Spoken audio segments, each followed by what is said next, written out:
Hello friends, स्वागत है आपके अपने चैनल MCQ वाला में। आज हम जो हमारा हिंदी में निबंध का सीरीज चल रहा था, आज हम उसका पार्ट 2 लेकर आए हैं, जो है आतंकवाद एवं समस्या समाधान। ठीक है बहन, देखिए 15, 17, 18, 22, 24, 17, 14 सब के पेपरों में, यूपी बोर्ड के क्लास 12 के पेपरों में, क्लास 10 के पेपरों में कहीं न कहीं इसको पूछा गया है। ठीक है फ्रेंड, तो अगर पेपर के नज़रिए से देखा जाए तो हमारे लिए बहुत ही महत्वपूर्ण बन जाता है। तो चलिए स्टार्ट करते हैं बिना देरी के। अगर चैनल अच्छा लगे तो लाइक और सब्सक्राइब जरूर करिएगा। इससे पहले हमने प्रदूषण पर निबंध पढ़ लिया। अगर आपने अभी तक नहीं देखा है तो प्ले लिस्ट में जाइए, उसको तुरंत वॉच करिए, अपने दोस्तों को भी शेयर करिए।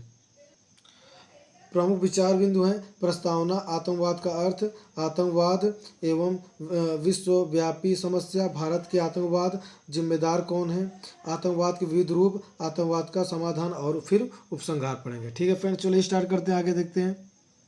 प्रस्तावना है, मनुष्य भय से निष्क्रिय और पलायनवादी बन जाता है, इसलिए लोगों में भय उत्पन्न करके कुछ असामाजिक तत्व अपने नीच स्वार्थों की पूर्ति करने का प्रयास करने लगते हैं। इस कार्य के लिए वे हिंसापूर्ण साधनों का प्रयोग करते हैं। ऐसी स्थितियां ही आतंकवाद का आधार हैं। आतंक फैलाने वाले आतंकवादी कहलाते हैं। ये कहीं से बनकर नहीं आते हैं, ये भी समाज के एक ऐसे अंग है जिनका काम आतंकवाद के माध्यम से किसी धर्म, समाज अथवा राजनीति का समर्थन कराना होता है। ये शासन का विरोध करने में बिल्कुल नहीं हिचकिचाते हैं तथा जनता को अपनी बात मनवाने के लिए विवश करते रहते हैं। ठीक है फ्रेंड, चलिए देखते हैं आगे आतंकवाद का अर्थ क्या होता है।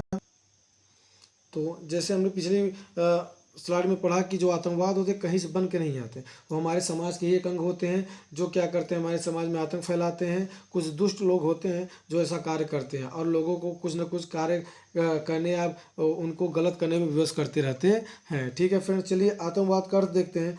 आतंक प्लस वाद से बने इस शब्द का सामान्य अर्थ है आतंक का सिद्धांत। यह अंग्रेजी के टेररिज्म शब्द का हिंदी रूपांतर है। आतंक का अर्थ होता है पीड़ा, डर, आशंका। इस प्रकार आतंकवाद एक ऐसी विचारधारा है जो अपने लक्ष्य की प्राप्ति के लिए बल प्रयोग में विश्वास रखती है। ऐसा बल प्रयोग प्राय विरोधी वर्ण, समुदाय या संप्रदाय को भयभीत करने और उस पर अपनी प्रभुता स्थापित करने की दृष्टि से किया जाता है। आतंक, मौत, त्रास इनके लिए सब कुछ होता है। आतंकवादी यह नहीं जानते हैं कि कौन कहता है कि मौत को अंजाम होना चाहिए, जिंदगी को जिंदगी का पैगाम होना चाहिए। ठीक है फ्रेंड्स, आगे देखते हैं। आतंकवाद एवं विश्वव्यापी समस्या। आज लगभग समस्त विश्व में आतंकवाद सक्रिय है। ये आतंकवादी समस्त विश्व में राजनीतिक स्वार्थों की पूर्ति के लिए सार्वजनिक हिंसा और हत्याओं का सहारा ले रहे हैं। भौतिक दृष्टि से विकसित देशों में तो आतंकवाद की इस प्रवृत्ति के विकराल रूप ले लिया है कि कुछ आतंकवादी गुटों ने तो अपने अंतर्राष्ट्रीय संगठन बना लिए हैं। जेसी स्मिथ अपनी बहुचर्चित पुस्तक legal control of international terrorism में लिखते हैं कि इस समय संसार में जैसे तनावपूर्ण वातावरण बना हुआ है, उसको देखते हुए यह कहा जा सकता है कि भविष्य में अंतर्राष्ट्रीय आतंकवाद में और तेजी आएगी। किसी देश द्वारा अन्य देश में आतंकवादी गुटों को समर्थन देने की घटनाएं बढ़ेंगी, राजनयिकों की हत्याएं, विमान अपहरण की घटनाएं बढ़ेंगी और रासायनिक हथियारों का प्रयोग अधिक तेजी से होगा। श्रीलंका में, तमिल, जापान में रेड आर्मी, भारत में सिख, होमलैंड और स्वतंत्र कश्मीर चाहने वालों ने आदि के हिंसात्मक संघर्ष आतंकवाद की श्रेणी में आते हैं। आगे देखते हैं। भारत में आतंकवाद। स्वाधीनता के पश्चात भारत के विभिन्न भागों में अनेक आतंकवादी संगठनों द्वारा आतंकित हिंसा फैलाई गई। इन्होंने बड़े बड़े सरकारी अधिकारियों को मौत के घाट उतार दिया और इतना आतंक फैलाया कि अनेक अधिकारियों ने सेवा से त्यागपत्र दे दिए।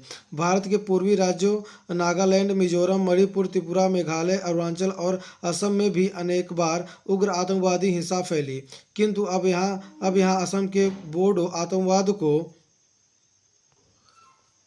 छोड़कर से सभी शांत हैं।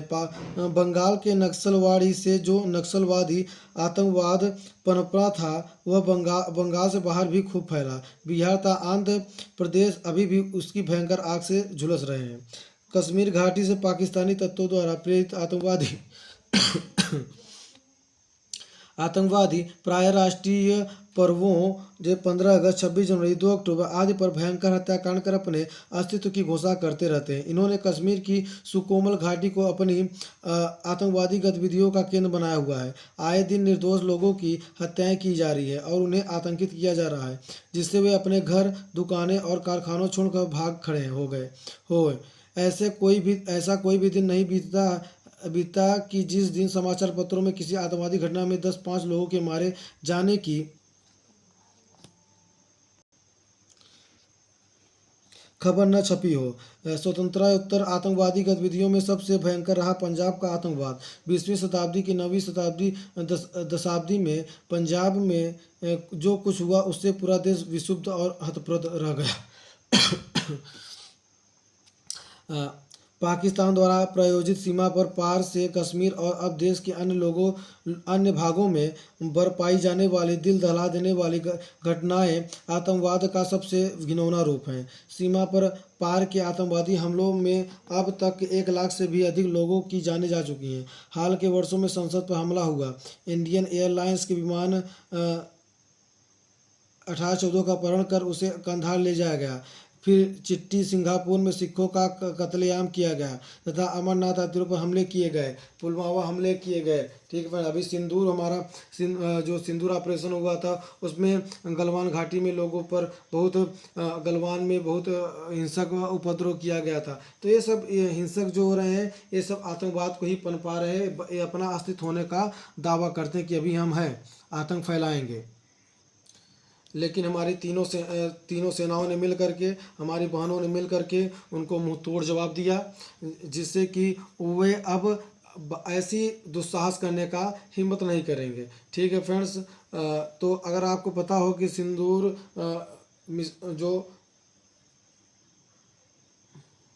ऑपरेशन सिंदूर हुआ था वो किस लिए हुआ, तो कमेंट बॉक्स में जरूर बताइएगा। ठीक है फ्रेंड्स, चलिए आगे देखते हैं। जिम्मेदार कौन, आतंकवाद का जिम्मेदार कौन है। ठीक है फ्रेंड्स, आतंकवादी गतिविधियों को गुप्त और अप्रत्यक्ष रूप से प्रश्रय देने वाले अमेरिका भी अनंत अपने खोदे हुए गड्ढों में खुद ही गिर गया। राजनीतिक मुखौटों में छिपी उसकी काली करतूतें अविश्वसनीय रूप से उजागर हो गई। उसके प्रसिद्ध शहर न्यूयॉर्क में 11 सितंबर 2001 को वर्ल्ड ट्रेड टावर पर आतंकवादी हमला हुआ। अन्य देश पर हमले के करवाने में अग्रणी इस देश पर हुए इस वज्रपात पर सारा संसार अचंभित रह गया। ओसामा बिन लादेन नामक हमले की उत्तरदायी आतंकवादी को ढूंढने में अमेरिका सरकार ने जो सरगर्मियों दिखाई उससे सिद्ध कर दिया कि जब तक कोई देश स्वयं पीड़ा नहीं झेल तब तक उसे पराई की पीड़ा का अनुभव नहीं हो सकता है। भारत वर्षों में से चीख कर सारे विश्व के सामने यह अनुरोध करता आया था कि पाकिस्तान अमेरिका द्वारा दी गई आर्थिक और अस्त्र संबंधी सहायता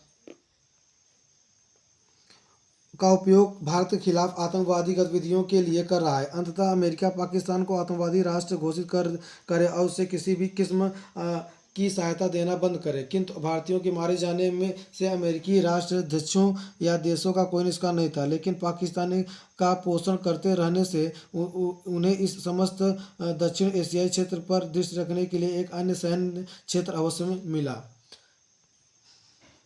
आतंकवाद के विविध रूप। भारत के आतंकवादी गतिविधियों निरोधक कानून 1985 में आतंकवाद पर विस्तार से विचार किया गया है और आतंकवाद को 3 भागों में बांटा गया है। पहला, समाज के एक वर्ग विशेष को अन्य वर्गों से अलग करने और समाज के विभिन्न वर्गों के बीच व्याप्त आपसी सौहार्द को खत्म करने के लिए की गई हिंसा।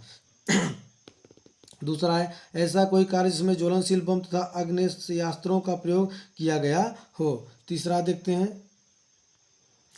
तीसरा है ऐसी हिंसात्मक कार्रवाई जिसमें एक या उससे अधिक व्यक्ति मारे गए हो या घायल हुए हों, आवश्यक सेवाओं पर प्रतिकूल प्रभाव पड़ा हो तथा संपत्ति को हानि पहुंचती हो। इसके अंतर्गत प्रमुख व्यक्तियों का अपहरण या हत्या, उन्हें छोड़ने के लिए सरकार के सामने उचित अनुचित मांगे रखना, वायुयान का अपहरण, बैंक डकैतियाँ आदि सम्मिलित हैं। ठीक है फ्रेंड, चलिए आगे देखते हैं आतंकवाद का समाधान कैसे हो सकता है। आतंकवाद का समाधान। भारत में विषमत स्थिति तक पहुंचे आतंकवाद के समाधान पर संपूर्ण देश के विचारकों और चिंतकों के अनेक सुझाव रखे, किंतु यह समस्या अभी भी अनसुलझी ही है। इस समस्या का वास्तविक हल ढूंढने के लिए सर्वप्रथम यह आवश्यक है कि सांप्रदायिकता का लाभ उठाने वाले सभी राजनीतिक दलों की गतिविधियों में परिवर्तन हो। सांप्रदायिकता के इस दोष से आज भारत के सभी राजनीतिक दल न्यूनाधिक रूप से दूषित अवश्य है। ठीक है फ्रेंड्स, कौन कौन चाहता है कि ये चीज़ें सभी देश मिलकर आतंकवाद पर एकजुट होकर कार्रवाई करें, तो कमेंट बॉक्स में जरूर से जरूर कमेंट करिएगा। अगर चैनल अच्छा लगे तो लाइक और सब्सक्राइब जरूर करिएगा। दूसरे सीमा पार से प्रशिक्षित आतंकवादियों के प्रवेश और वहां से भेजे जाने वाले हथियारों और विस्फोटक पदार्थों पर कड़ी चौकसी रखनी होगी तथा सुरक्षा बलों को आतंकवादियों की अपेक्षा अधिक अत्याधुनिक अस्त्र शस्त्रों से लैस करना होगा। तीसरे, आतंकवाद को महिमा मंडित करने वाली युवकों को मानसिकता बदलने के लिए आर्थिक सुझाव करने होंगे। चौथे, राष्ट्र की मुख्यधारा के अंतर्गत संविधान का पूर्णतः पालन करते हुए पारस्परिक विचार विमर्श में सिखों, कश्मीरियों और असमियों की मांगों का न्यायोचित समाधान करना होगा और तुष्टीकरण की नीति को त्याग कर समग्र राष्ट्र एवं राष्ट्रीयता की भावना को जागृत करना होगा। पांचवें, कश्मीर के आतंकवाद को दलगत राजनीति से ऊपर उठती शक्ति से कुचलना होगा। इसके लिए सभी राजनीतिक दलों को सार्थक पहल करनी होगी। यदि संबंधित पक्ष इन बातों को ईमानदारी से पालन करे तो इस महारोग से मुक्ति संभव है। ठीक है फ्रेंड्स, चलिए उपसंहार देखते हैं। चैनल अच्छा लगे तो लाइक और सब्सक्राइब जरूर करिएगा। उपसंहार अगर देखें फ्रेंड्स, तो यह एक विडंबना ही है कि महावीर बुद्ध, गुरु नानक और महात्मा गांधी जैसे महापुरुषों की जन्मभूमि पिछले कुछ दशकों से सबसे अधिक अशांत हो गई है। देश की 139 करोड़ जनता ने हिंसा की सत्ता को स्वीकार करते हुए इसे अपने दैनिक जीवन का अंग मान लिया है। भारत के विभिन्न भागों में हो रही आतंकवादी गतिविधियों ने देश की एकता और अखंडता के लिए संकट उत्पन्न कर दिया है। आतंकवाद का समूल नाश की इसी समस्या का समाधान है। टाडा के स्थान पर भारत सरकार द्वारा एक नया आतंकवाद निरोधक कानून पोटा लाया गया, जिसे दूसरी सरकार ने यह कहते हुए कि ये सख्त है और व्यापक कानून आतंकवाद को समाप्त करने की गारंटी नहीं है, इन्हें समाप्त कर दिया। आतंकवाद का संपूर्णता से अंकुश लगाने की इच्छुक सरकार को अपने उस प्रशासनिक तंत्र की बदलने पर विचार करना चाहिए जो इन कानूनों पर अमल नहीं करता है, तब ही इस समस्या का स्थायी समाधान निकल पाएगा। ठीक है फ्रेंड्स, तो ये रहा हमारा आतंकवाद पर निबंध। अगर अच्छा लगा हो तो चैनल को लाइक और सब्सक्राइब जरूर करिएगा। मिलते हैं नेक्स्ट वीडियो में। आपको जो चलेगा विज्ञान वरदान है या अभिशाप जीवन निबंध। ठीक है फ्रेंड, तो देखते रहिए MCQ वाला। अगर चैनल अच्छा लगे तो लाइक और सब्सक्राइब जरूर करिएगा। तब तक के लिए जय हिंद, जय भारत।